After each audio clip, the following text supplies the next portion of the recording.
பொன்னி வந்து ஏதோ சொல்ல வரா, முதல்ல சொல்லட்டும், அவளை சொல்ல விடுங்க அப்படின்னு சொல்லிட்டு ஜெயா சொன்னோன்னே சுந்தரம் அமைதியாக இருக்காரு. அடுத்து வந்து பொன்னி வந்து சொல்ல ஆரம்பிக்கிறாங்க. நடந்த விஷயத்துக்கு எல்லாத்தையுமே வந்து நான் வந்து வேணும்னே வந்து நினைக்கல, குழந்தை தான் ஓடி போயிட்டா, அதுக்கப்புறம் வந்து கூட்டிகிட்டு வந்தேன் உள்ள அப்படின்னு சொல்லிட்டு சொல்கிறாங்க எல்லாத்தையுமே.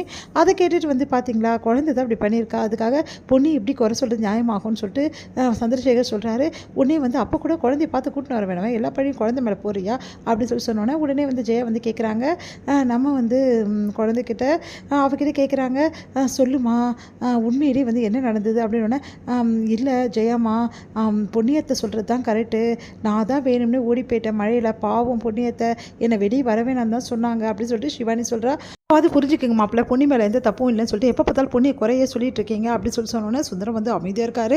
உடனே வந்து இங்கே பாருங்கள், தேவையில்லாமல் சின்ன பிரச்சனை பெரிய பிரச்சனை ஆக்காதீங்க மாப்பிள்ள, அதான் சிவானியே சொல்கிறாள், எல்லாம் உள்ளே போங்க, போயிட்டு சிவானி நீ போயிட்டு சீக்கிரமாக தலையை தோட்டுமா அப்படின்னு சொல்லிட்டு சொல்கிறாங்க ஜெயா. உன்னை இதெல்லாம் பார்த்து சுந்தரம் செம்ம டென்ஷன் ஆகிறாரு. எப்போவுமே வந்து பொண்ணுக்கு சப்போர்ட்டே பண்ண மாட்டாங்க, எப்போவுமே அத்தை வந்து பொண்ணுக்கு சான்ஸே கொடுக்க மாட்டாங்க, ஆனால் இப்போ ஒரு சான்ஸ் கொடுக்குறாங்க பேசுறதுக்குன்னா என்ன அர்த்தம், பொண்ணு மேலே நல்ல அபிப்பிராயம் அத்தைக்கு வந்திருக்குன்னு அர்த்தம் அப்படின்னு சொல்லிட்டு சுந்தரம் வந்து மூர்த்திக்கிட்ட சொல்லிட்டு இருக்காரு. ஆமாம், இதை இப்படியே விட்டு அவ்வளோதான், நம்மளுக்கு தான் ஆபத்து அப்படின்னு சொல்லிட்டு 2 பேரும் முடிவு பண்ணுறாங்க. இந்த சூழ்நிலையில் இங்கே என்ன பண்ணுறாங்கன்னா, வீட்டில் வந்து பாடுறதுக்காக வந்து நம்ம கூப்பிடுறாங்க பொன்னியை.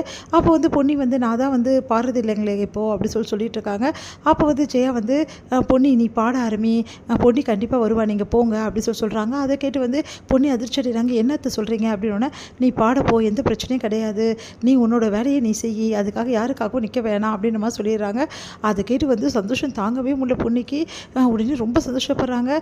சரி, நம்மளத்தில் கூட ஏதாவது வந்து பாட வேண்டியது இருந்ததுன்னா பொன்னியை வந்து பயன்படுத்திக்கோங்க அப்படின்னு சொல்லிட்டு சுந்தரங்கிட்டே சொல்லிடுறாங்க. சுந்தரம் செம்மைய டென்ஷன், ஏன்னா பொன்னிக்கு சான்ஸ் கொடுக்கணுமா அப்படின்னு சொல்லிட்டு செம்மைய டென்ஷன் ஆகிறாரு. உடனே வந்து சந்தோஷம் தாங்க முடியாமல் அப்படியே ஓடி போகிறாங்க பொன்னி. இதையெல்லாம் கேட்டு பிரீத்தி வந்து செம்ம காண்டாடுறாங்க.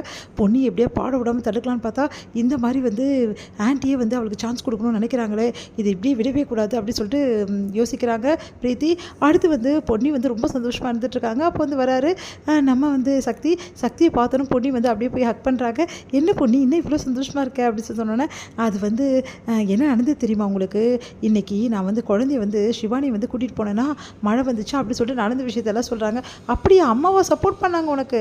ஆமாம், அதுதான் எனக்கு ஒன்றும் புரியல, அத்தை எனக்கு வந்து பேச சான்ஸ் கொடுத்தாங்க, சப்போர்ட் பண்ணாங்க, அது மட்டும் கிடையாது, வீட்டுக்கு பாட ஆள் வந்தாங்களா, பாடணும்னு சொன்னாங்களா நமக்கு, என்ன நான் வரமாட்டேன்னு தான் சொன்னேன், ஆனால் அத்தையே அவங்க வாயாலே வந்து நீ போய் பாடுன்னு சொல்லிட்டாங்க.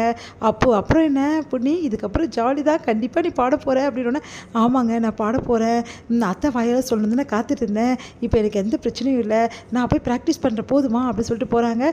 ப்ராக்டிஸாக நடக்கட்டும் அப்படின்னு சொல்கிறாரு. உடனே வந்து இங்கே பாரு பொண்ணி, நீ வந்து இதுக்கப்புறம் நிறைய வந்து பண்ணணும் புரியுதா, நிறைய பாட்டு பாடணும் அப்படின்னோடனே, அது மட்டும் கிடையாது, நம்ம கம்பெனியில் அத்தை சான்ஸ் கொடுங்க அப்படின்னு சொல்லிட்டு சொல்லியிருக்காங்க சுந்தர அண்ணன் கிட்ட அப்படின்னோடனே, இது எப்போ இது வேறு நடந்துச்சா அப்படின்னு சொல்லிட்டு சந்தோஷம் தாங்க முடியல நம்ம சக்திக்கு. கூடிய சீக்கிரம் ஒன்று பெரிய பாடகி ஆகிட போகிற பொண்ணி, போங்க நீங்கள் கிண்டல் பண்ணாதீங்க அப்படின்னு சொல்லிட்டு போகிறாங்க.